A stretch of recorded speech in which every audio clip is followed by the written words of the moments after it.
me start off today with two quick numbers. First one being 8,645. The second one, 5,115. Hi all, and welcome to Night Rips. And those numbers I just told you are, well, the first one is how many base cards there is in every year of Stadium Club from 1991 up through 2022. Yes, I know 2022 is not out, but it's going to be out in a couple weeks, so I went ahead and added those in. That second number, 5,115, is how many cards I've collected. And one of the things I wanted to show all of y'all, me being a set collector, is where I am. So if you look over here, you're going to see this is actually one of the spreadsheets that I actually capture, how far I am with the journey of filling them all. One of the things that I do with this, I use this to figure out, do I buy more product or do I look for singles? And yes, I am one of those guys that will go through value boxes with a notebook trying to find those missing cards.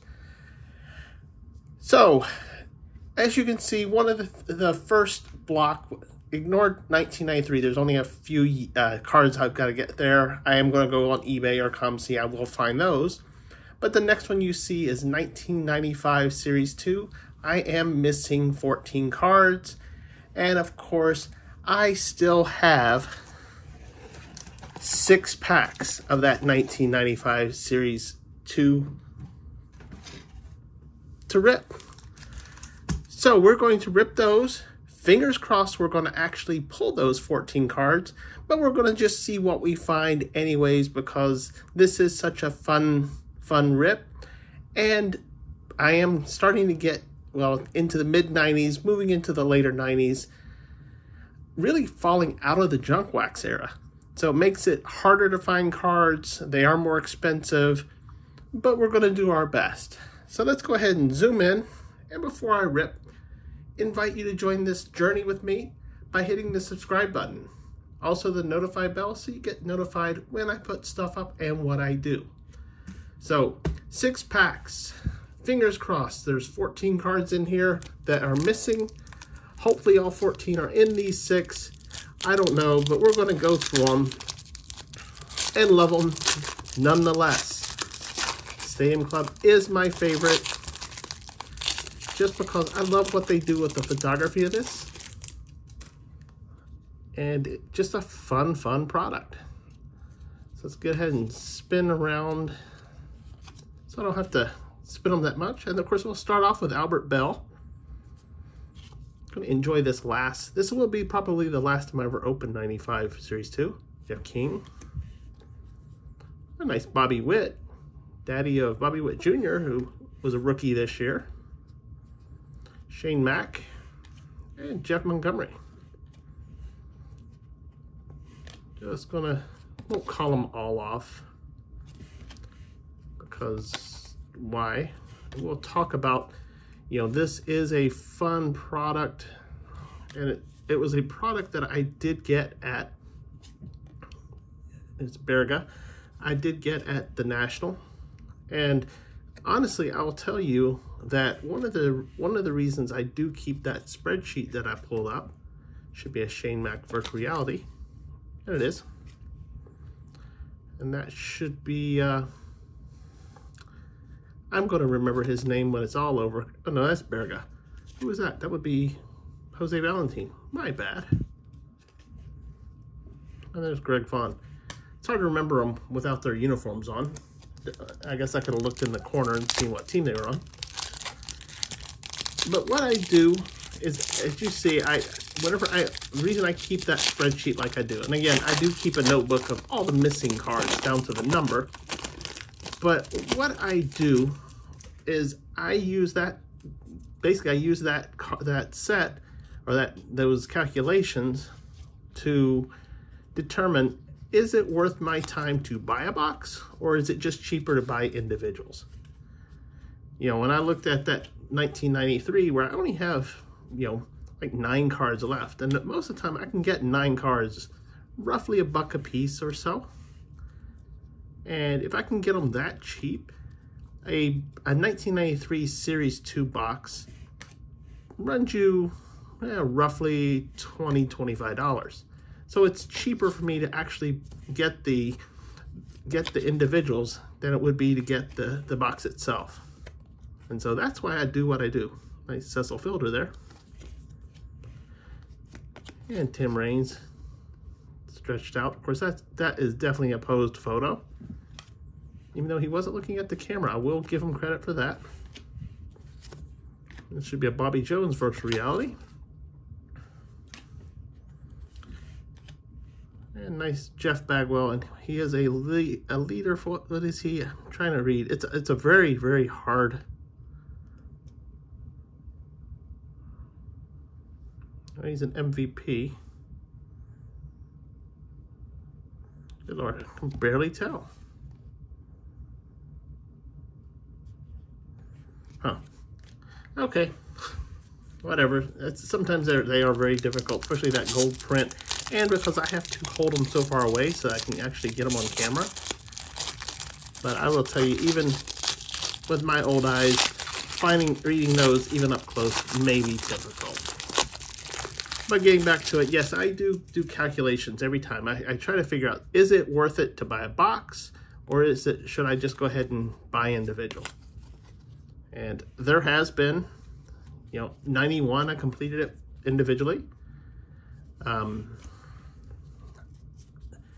92 I think I did too. I'm trying to remember. And of course I do break it down to the series, because it's possible that I might have a box that is, just making sure, Rick Anderson, there might be a box in one series that I should just get the box, or would I, who knows?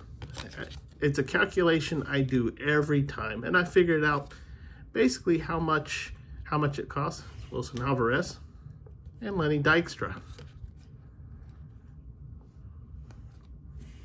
Famous Philly there. That's best seat in the house, of course. So yeah, I do that with everyone. I mean, and then some things, there's Cedinho's virtual reality. Some things are just difficult. I look at 2008. 2008 is a hard set because every third card is a numbered card. A hobby box of 2008 runs, I want to say roughly $300 to $500. Actually, probably closer to $400 to $500. And you're not going to get, you only get so many of those numbered. Now, there will be some autographs in there because there's like 35 rookie autographs that's actually classified as base set, even though I don't count them. But that's just my way of figuring out what's going to be in my base set, because I usually don't consider an autograph a base card. And 2008 has some hard ones to get, such as Max Scherzer and Clayton Kershaw. And so $400 to $500 is a lot of money to spend. It might just be easier for me to spend the $10 to $20 per card if I can find them for the numbers. Or maybe even get lucky and start finding some of those in some of the value boxes, like when I go to the National. There's Luis Lopez virtual reality, and Albie Lopez. 2 packs to go. Again, hopefully this is stuff that's interesting to you. This is part of what I do to try to finish those sets, which definitely makes it a little bit more difficult at times, especially, like I said, 2008, it's going to be a hard one. Like 50 cards that are all numbered to $9.99, and finding them all. I've found 2 so far. So we'll see how we go. There'll probably be the parts that will slow my, ending my collection, Edgar Martinez, but who knows? But The life of a set collector is not always easy. What was that again? COMC. Okay. It's interesting. I got a lot of, oh, I don't know what this next one is. Number 13 of 20. So this would be a insert set. And what would it be? Oh, this is nice. Paul O'Neill. This would be the Super Skills card. That's pretty cool. That's a one per box find. And the interesting thing is Paul O'Neill, this year, one of the good rookies this year was O'Neill Cruz. Paul O'Neill was his dad's favorite player, and that's why they named him O'Neill. Should be a Moses Alou virtual reality, and it is. And Omar Vizquel. Last pack should be the last pack I ever rip of 95 Series 2. Because even if I don't get all 14 cards, if I get half of them, it's probably more. Because these boxes, I want to say these boxes cost me roughly 30 bucks a piece. So even 14 cards, it's not worth opening it. The only reason I'm doing this is Boba Fett's dad, Dante. The reason I'm doing it is because I had it. Because I will always rip a box I have, but I won't go looking for more. But we'll see how far this does take me. Ramon Martinez, that'd be Pedro's brother. And if any of y'all are set collectors and know of better ways than, like I said, notebooks and flipping through value boxes, drop it in the comment section. I'd be interested to find. That would be Chuck Carr. I think I have all the cover stories. I think it's the best seat in the house is the ones I don't have. Cirillo. And one of the Killer Bees, Jeff Bagwell. Nice Hall of Famer there, which we've already pulled that card. We should be a Ramon Martinez virtual, and it is. And of course, there's Carr again, and we will end it with Lou Whitaker. So let's cross our fingers. Obviously, we did get a lot of base, to include a bunch of the cover stories. Of course, cover stories are base. This is a subset within the base, and every one of these I have seen. And unfortunately, I have seen Lenny Dykstra's best seat in the house. We only got this one, which is very interesting. Only to get the one. We also pulled our 6 virtual reality cards. This is a set in itself. It's 135 cards in Series 1, 135 cards in Series 2. Not one that I'm trying to capture, but it's definitely happy that we actually pulled one per pack, since I did have a dud box one time where I only got one per every 3.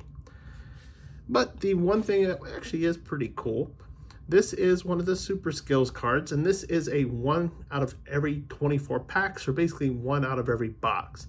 Of course, this time of Mr. Paul O'Neill. Great Yankee there. All right, so that's it.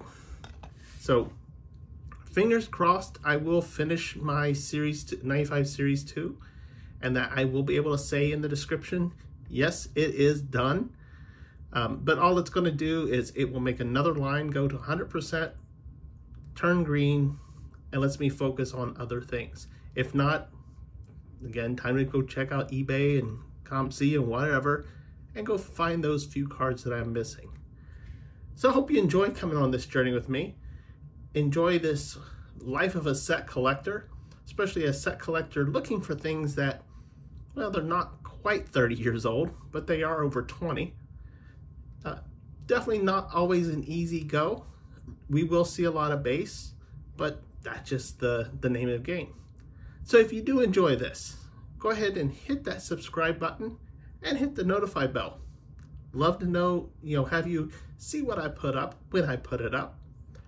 Also, any comments, drop it in the comment section below. If you are a set collector, if you have any tips how you find things, I mean, I'm finding things the way I do. Not always the easiest way to do it, but I will take any sort of advice anyone has trying to do this may have. And then finally, and the most important thing, hit the thumbs up on the button or on the video. Definitely helps defeat the YouTube algorithm, drives views to the channel, growing the channel, and making us all happy. So appreciate watching this, and until next time, bye now.